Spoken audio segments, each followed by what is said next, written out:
action. Volatility has certainly been back this week. In fact, the VIX is now above 20. That is certainly notable. The consumer confidence reading coming in weaker than expected. The S&P is back below the 6,000 mark, down 0.75%. The Nasdaq, tech-heavy Nasdaq, down 1.5%, and the Dow has gone back and forth over the unchanged line right now, changing as we speak. Right, you just saw it go from positive to negative, now down 12 points, and the Russell. Well, this has been on a downtrend, and that's down about 0.5%. Well over 10% off its highs. 430 on the 10-year bond yield. Certainly that is notable as yields begin to fall and continue to fall throughout this week as a safe haven. The dollar 106.31, gold 29.17. And you can see that oil $68.90 the barrel, so below $70. That has been trending lower. It's down 2.5% today, as has Bitcoin. It is certainly risk off, down 7% at 87,115. So that is the big picture. Folks are certainly having the jitters here on Wall Street, not buying the dips so quickly. This sell-off started last Thursday and Friday, and we've had volatility this week too.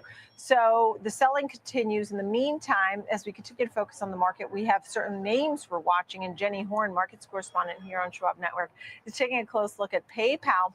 It reaffirmed its guidance. You have the details on PayPal.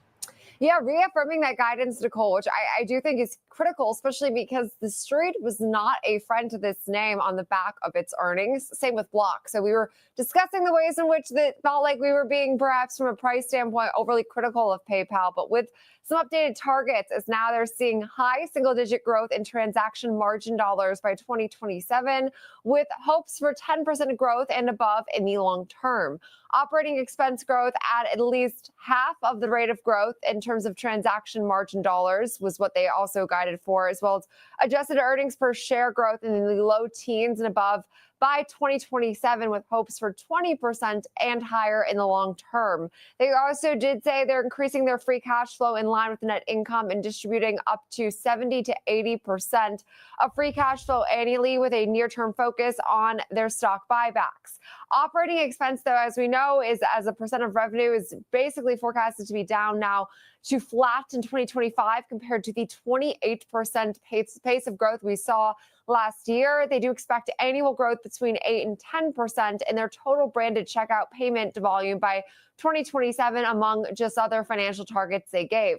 I mentioned earlier this month that it was a pretty easy beat, though, for their top and bottom line expectations. They also did give some pretty solid financial guidance, but wasn't enough to boost shares. So now I think that reaffirming their financial guidance for 2025 on Tuesday, we're not catching a bid today. I know the overall market is partially to blame, but this is objectively, I think, a good piece of news for PayPal. It's just not being read as such based on the performance right now. But it's the second time we've seen financial metrics that actually were better than feared, and no reaction from the street, Nicole. Right, understood. Okay, Jenny Horn, markets correspondent. Great to see you. Thank you so much. Good luck there at PayPal. Let's get some insights on the news shaping the markets. For that, we welcome in Stephen E. Orr, CEO at Quasar Markets. Thank you for being here. I was just saying folks are not running in. They're not buying the dips. You're saying buy the dips. That's right. Good morning, Nicole. Thanks for having me on. Look, I agree. Look, when you see this much going on, when you see the talk of tariffs and the talk of Ukraine and the talk of China and Russia, quite frankly, right now, I think it's buy the dip. I think you now see capitulation hitting. One of the things that I think I said last time was I think that the Fed was going to lower rates. They didn't, but rates are coming down anyway. And we're starting to see that now. And of course, that's affecting consumer confidence. And consumer confidence really showed a really lagging number just a few minutes ago. But I think right now that FOMO is coming into the markets on the downside. I think now capitulations happen. And I like this. I like buying the dip. I don't like selling at the top sometimes or find the tops. I like finding when the markets are starting to peter out a bit. And I think we're starting to see that right now. There's a couple of things that I want to talk about. The first thing is, look, we get it. Inflation has been a little harsh on a lot of people, and it's been really pesky for the Fed right now. But inflation is starting to abate a little bit here, and because of that, I think we're also seeing the Fed saying, "Okay, let's pump the brakes a bit. We don't need to lower or raise, but right now, let's be calm about it and see where where we are. And let's let the White House kind of play out. We're already seeing the White House with the tariff talk already. So for me, I'm not too concerned about this. I'm saying buy the dip, and there's a lot of cool plays out there. And you're seeing that because the Dow is up, right? We're seeing value plays, and those value plays are playing out. Disney coming up, IBM being up, Verizon being up, AT&T going up. These are stalwarts of the Dow, and I don't think this is the whole world's melting just yet. Right, understood. I mean, there are names that have up arrows, to your point, as far as capitulation and what's happening. I mean, you certainly now we're seeing VIX above 20 for the first time in a long time. That shows you that the nervousness is very high. That's why you're buying now? Yeah, I mean, the rotation has been coming out of tech stocks into value plays. I mean, we saw that with Warren Buffett raising the biggest cash pile in history. He's looking to buy something. And look, there's a lot of value plays out there. I mean, I think I mentioned a few of this last time. I even got one this morning. I believe Krispy Kreme is now becoming a value play, DNUT. But I've got one that I really like here, and I think that's Nike, NKE. They have a new CEO back in October, Elliott Hill.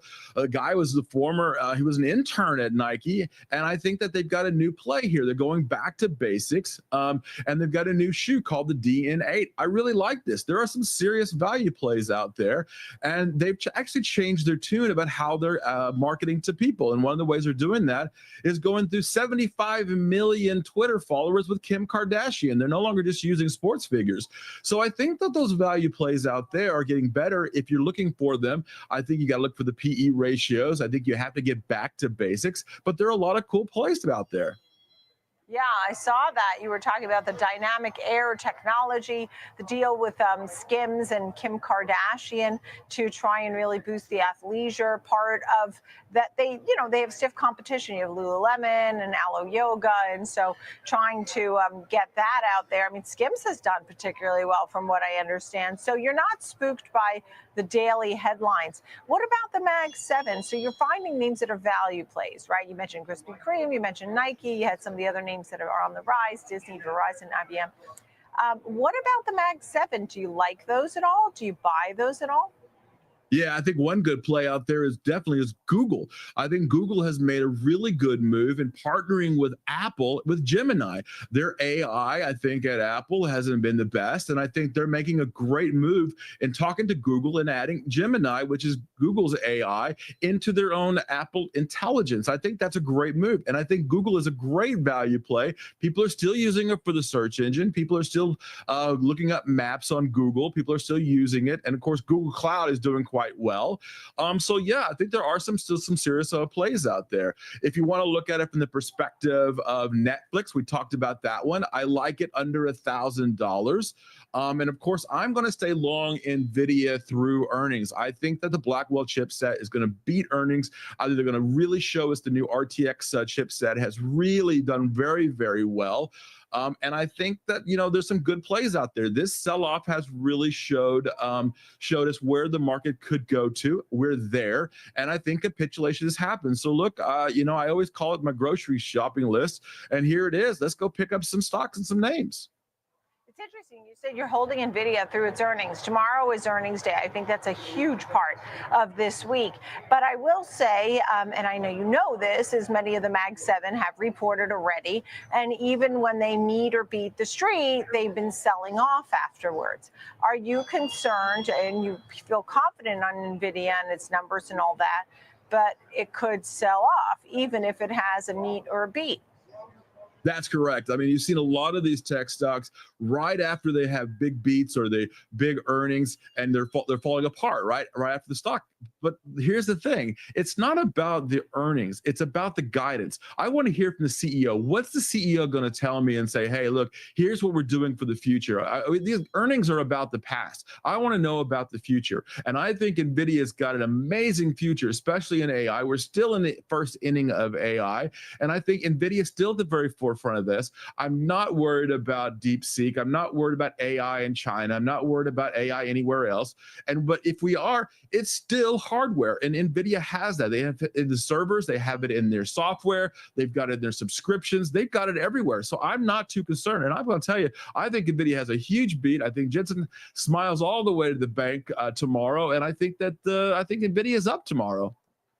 Oh, all All right. So you think so? We'll hear from Nvidia later in the day, and so you think it's going to be a winner then, right? I would not stay long if I didn't believe so. So I'm staying long. What's interesting is the market, and you look at everything today, and it just sort of it's so dismal today because you had a confidence number that comes in weak, right? You have everybody running to bonds. In fact, bonds made a big move now. Instead of being at 4.5 or 4.4, we're at 4.30. That's almost 4.29, isn't it? They're running to the safe haven of bonds. They're running away from Bitcoin and that exciting risk-on trade that they've had. So you're not worried about a day like today.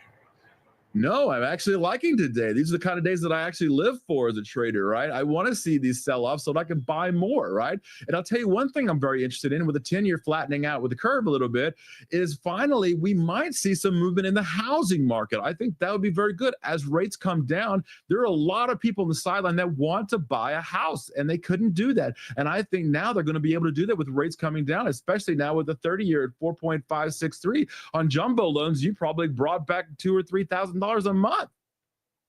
That's a big deal. Stephen Eeyore, Quasar Markets, feeling bullish, feeling buy the dip. Thank you for being here. Glad you're here. Thank you so much. Plenty more to come here on Trade.